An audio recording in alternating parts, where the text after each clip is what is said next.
Hello बच्चों, कैसे हो आप सब लोग। उम्मीद कर रहा हूं बहुत ही अच्छे होंगे। और मैं आपका अपना देव सर आपका स्वागत करता हूं आपके अपने उड़ान कोचिंग परिवार के साथ में। तो उम्मीद करते हैं आपकी पढ़ाई बहुत ही बेस्ट चल रही है और कुछ चीजें सीखने को भी मिल रही है। तो बिना टाइम वेस्ट किए हुए हम अपनी क्लास को आगे बढ़ाते हैं। हमने पिछली क्लास में एक सेल के बारे में कुछ पढ़ा था और कुछ बातें भी की थी। उन सब बातों को आगे बढ़ाते हैं और एक सेल के बारे में और कुछ जानने की कोशिश करते हैं।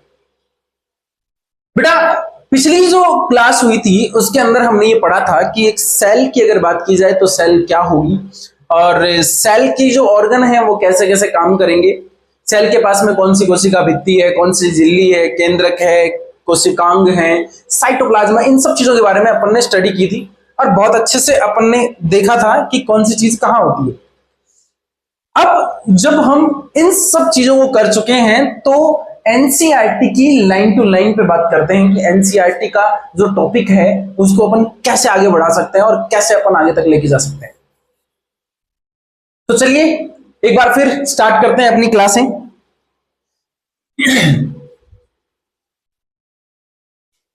हम पढ़ रहे थे सेल के बारे में, कोशिका के बारे में। बेटा, पुरानी अवधारणा जो थी, या हम ये कहेंगे कि हमारे जो सेल की बात कर रहे थे उसका एक पुराना जो कॉन्सेप्ट था उसके अंदर क्या था कि हमने ये कहा कि कुछ चुनिंदा चीजें ही एक सेल का जो ऑर्गेनिज्म होता है उसके अंदर, पूरे के अंदर, या सेल का जो पार्ट होता है उसके अंदर पाई जाती है। तो आपने ये कहा था, हमने डिस्कशन भी किया था कि हमारे पास में एक सेल है, सेल के बीच में एक केंद्रक है और केंद्रक और इस कोशिका झिल्ली, इन दोनों के बीच की अगर बात की जाए तो इनके अंदर कुछ साइटोप्लाज्म भरा पड़ा है। आपने ये भी पढ़ा था, साइटोप्लाज्म होता है और ये केंद्रक है। अच्छी बात है बेटा। हमने सेल की जो परिभाषा देखी थी, सेल की परिभाषा में आपने कहा था कि कोशिका जो है वो सजीवों की संरचनात्मक और क्रियात्मक इकाई। बेटा, ये बात सही है, बहुत अच्छी सी बात है, आपने याद किया है, ये बहुत अच्छी बात है। आज हम इसमें कुछ थोड़ा सा ऐड कर देते हैं। बेटा देखो, मेरा एक तरीका है, मैं जब भी किसी चीज के बारे में बात करता हूं उसके थोड़े से कॉन्सेप्ट जब मैं पहली बार उसके बारे में बात करता हूं आपको बताता हूं, उसके बाद में जैसे जैसे हमारी क्लासें चलेगी हम उसके बारे में थोड़ा थोड़ा और ऐड करते हुए चलेंगे ताकि एक पूर्ण परिभाषा आपके सामने आ जाए।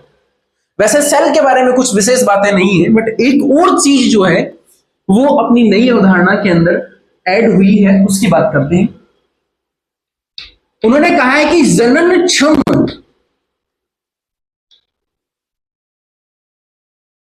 एक ऐसी संरचना जिनमें ये कैपेसिटी हो कि वो रिप्रोडक्शन कर सके या जननक्षम हो। जननक्षम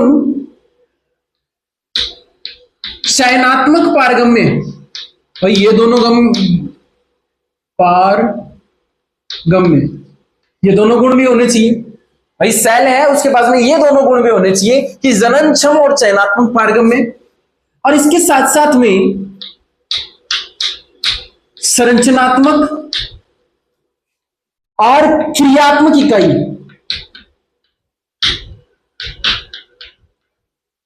इसे हम क्या कहेंगे? इसे हम कोशिका कहेंगे। तो कोशिका की एक नई परिभाषा देखने को मिले। तुम्हारी किताब में, एनसीईआरटी में तो हो सके ना हो, बट हायर जो बुक है उन सब में चीजें लिखी हुई हैं, कुछ ऐड की हुई हैं। तो जैसे जैसे हम बातें करेंगे वैसे वैसे मैं तुम्हें बताता रहूंगा। तो मैंने कहा कि सर एक ऐसा और ऐसा एक पार्ट होना चाहिए सेल का, सेल एक ऐसा हिस्सा है जिसके पास में अपनी जनन करने की क्षमता हो और वह चयनात्मक पारगम्य भी हो और संरचनात्मक और क्रियात्मक इकाई है। ये तो आपको पता ही है और आपसे कुछ छुपा हुआ नहीं है। बेटा मैंने ये क्यों बताया है, शायद जहां तक मुझे याद है 1993 के अंदर, देखो बुक्स जो हैं वो हमें बताती है कि ये क्वेश्चन इस एग्जाम में इस ईयर में आया हुआ है, बट कब आया हुआ है ये तो बुक जाने और उसको प्रिंट करने वाले जाने। तो हम ये कहेंगे कि सर वहां मैंने एक क्वेश्चन ऐसा देखा था कि जहां पे वो आपसे आंसर ये चाहता था कि सेल जो है ना वो संरचनात्मक और क्रियात्मक इकाई है, ये अच्छी बात है, लेकिन उसके अलावा भी आप हमें कुछ ऐसा बताओ सेल के बारे में जो कि बिल्कुल नया हो, या फिर हमें पता होते हुए भी हम उसको गलत कर दें। तो ऐसा उसने एक कॉन्सेप्ट बनाया था, एक ऐसा क्वेश्चन बनाया था। उसने जननक्षम के बारे में पूछा था जो चयनात्मक पारगम में भी है। तो हम कहेंगे कि सेल जो है वो जननक्षम, चयनात्मक पारगम में और संरचनात्मक और क्रियात्मक इकाई है। बाकी बातें अपन ने की थी। हम ये कहेंगे कि साइटोप्लाज्म जो है या कोशिका झिल्ली है, बेटा झिल्ली जो होती है उसकी बात करें तो वो चयनात्मक पारगम में है। इसके अलावा जो सेल है उसके पास में भित्तियां भी होती है, सेल के पास में अपनी भित्ति भी पाई जाती है। मैं या यूं कहूं कि सेल की जो भित्ति है वो कुछ ऑर्गन्स में या कुछ ही चीजों में पाई जाती है। जैसे मैं अगर प्लांट की बात करूं तो उसके अंदर सेल की जो वॉल है वो कोशिका भित्ति है वो पाई जाती है, सेलुलोज की बनी हुई होगी। और किताबें बहुत कुछ लिखती है कि सेलुलोज, हेमीसेलुलोज, पेक्टिन, पेकाइट, ये बहुत सारी चीजों से ये कोशिका भित्ति बनी हो सकती है। जबकि आप, मुझे जहां तक है कि आप दो चीजों को ध्यान रखिएगा। आपने कहा कि प्लांट जो है उसके अंदर जो पाई जाती है वो सेलुलोज की कोशिका भित्ति पाई जाती है, और अगर मैं कवक की बात करूं, फुंगी, तो उसके अंदर काइटिन की कोशिका भित्ति पाई जाती है। और भी है इसमें पॉलीज, वो सब चीजें अपन बाद में बात करेंगे जब मैं तुम्हें फंगी पढ़ाऊंगा ना। उसके अंदर आपकी किताब के अंदर उस पैराग्राफ के लास्ट हिस्से में लिखा हुआ है कि वो किसकी बनी हुई होती है, बट हम उसकी बात नहीं करेंगे। हमने कहा कि सर प्लांट जो है उसके अंदर काइटिन की पाई जाती है, फंगी जो है उसके अंदर काइटिन की पाई जाती है, और हम प्लांट की बात करें तो उसके अंदर सेलुलोज की पाई जा सकती है। बेटा फंगी वाला कॉन्सेप्ट क्यों बता रहा हूं, देखो फंगी को हिंदी में देखें तो क्या कहा जाता है, कवक। तुम तो ऐसे याद रख लो कि कैसे कवक और कैसे काइटिन, ये दोनों में ही कै है, और ये दोनों ही कै इतना खतरनाक है कि दोनों की सेलुलोज जो है वो पाई जाएगी, उसका एक कॉन्सेप्ट हमें मिल जाएगा। अच्छी बात है। आगे वाला कॉन्सेप्ट क्या है, आगे वाला कॉन्सेप्ट हमें ये कहता है कि सर ये तो ठीक है, हम किताब की शुरुआत जैसे ही करेंगे तो किताब के अंदर तो बहुत कुछ चीजें लिखी हुई है। जैसे उसने लिखा है कि एक कोशिकीय प्राणी कौन से हैं, तो ये तो आप जानते ही हो कि जिनका सारा ही काम जो है वो जितना भी जो कार्य है वो सारा का सारा एक कोशिका में हो जाए तो वो क्या होगा, एक कोशिकीय या यूनिसेलुलर की बात करें अपन, कि जिसका खाना पीना श्वसन जो भी है वो सारा का सारा एक ही कोशिका के अंडर हो, वो सारा का सारा, या फिर एक ही कोशिका द्वारा संपन्न हो, तो वो क्या कहलाएगा तुम्हारा, तुमने कहा यूनिसेलुलर, एक कोशिका। इसके अलावा मैं अगर बहुकोशिकीय की बात करूं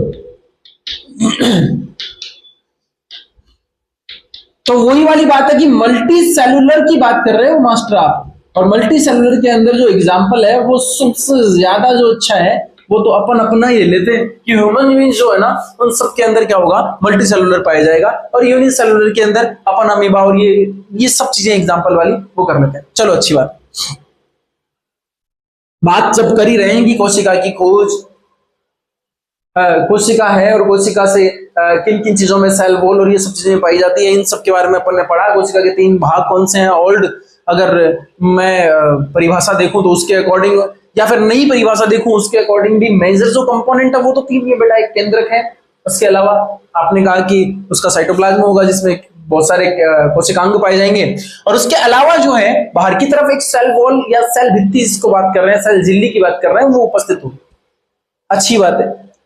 उसके अलावा हम ये कहते हैं कि सर यहां किताब जो कह रही है उसकी बात मान लेते हैं, और किताब, अब बात आती है इसकी खोज,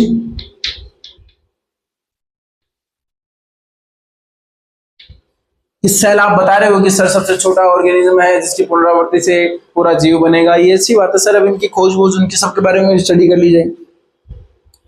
तो बेटा सबसे पहले कोशिका को रॉबर्ट हुक ने कब देखा रे, 1665। देखो आंकड़े हैं बेटा, कहीं कुछ 19-20 हो जाए तो कोई विशेष बात नहीं है, किताब में बहुत कुछ लगती है और मेरा काम सिर्फ आपको समझाना है कि आपको किस तरीके से समझ आए।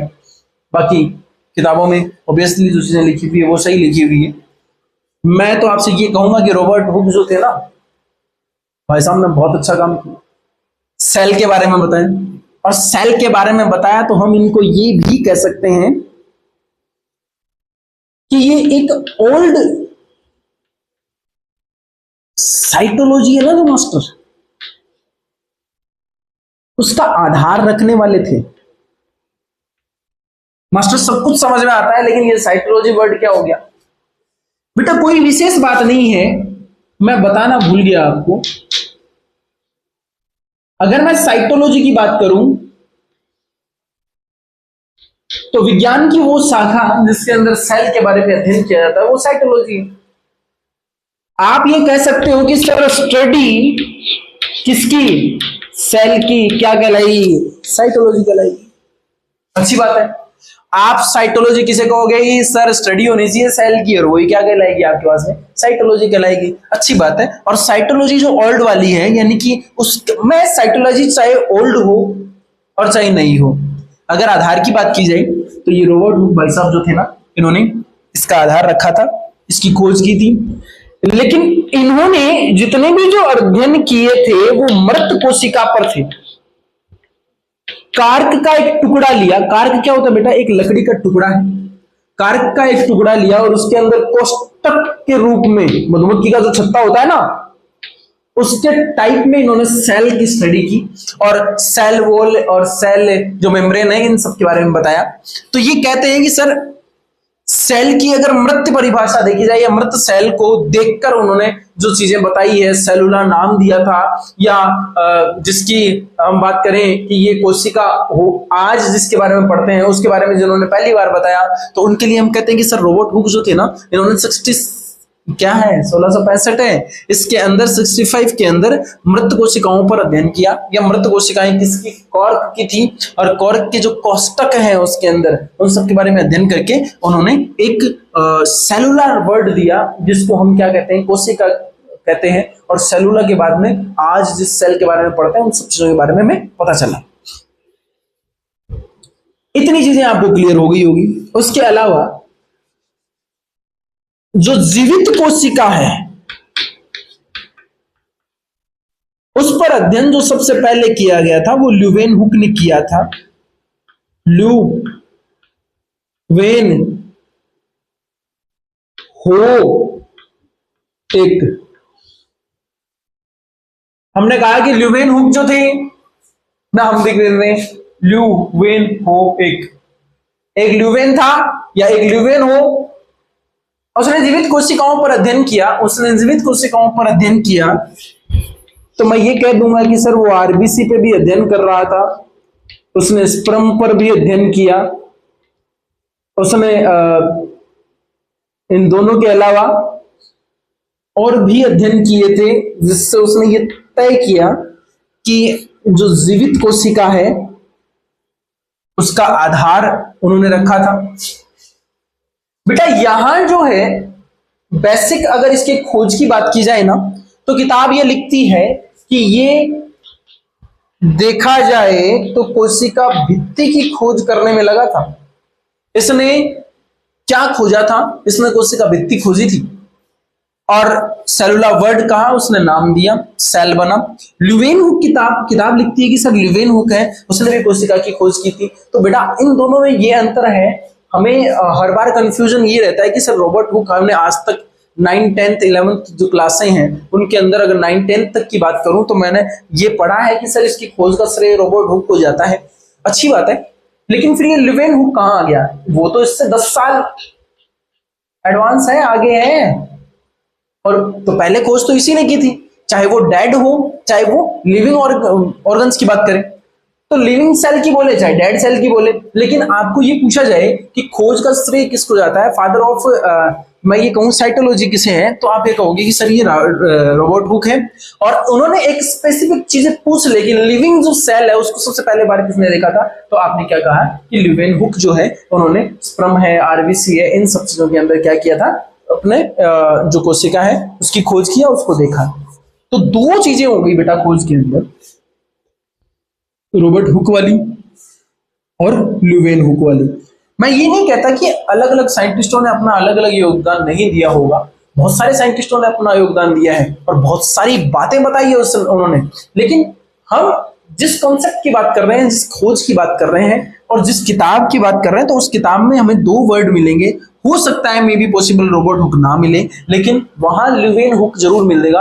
और ल्यूवेन हुक ने किसकी खोज की थी इसके बारे में आपको पता होना बहुत ज्यादा जरूरी है, क्योंकि ल्यूवेन हुक जो थे उन्होंने खोज की थी एक लिविंग ऑर्गेनिज्म की या लिविंग सेल की बात की थी। तो हम ये कहेंगे कि ल्यूवेन हुक जो है वो लिविंग सेल के लिए है, और रॉबर्ट हुक जो है, हाँ पहले वो रॉबर्ट हुक ने इसलिए खोजा था तो वो मृत सेल के लिए कार्य कोष्टक के रूप में उन्होंने देख लिया।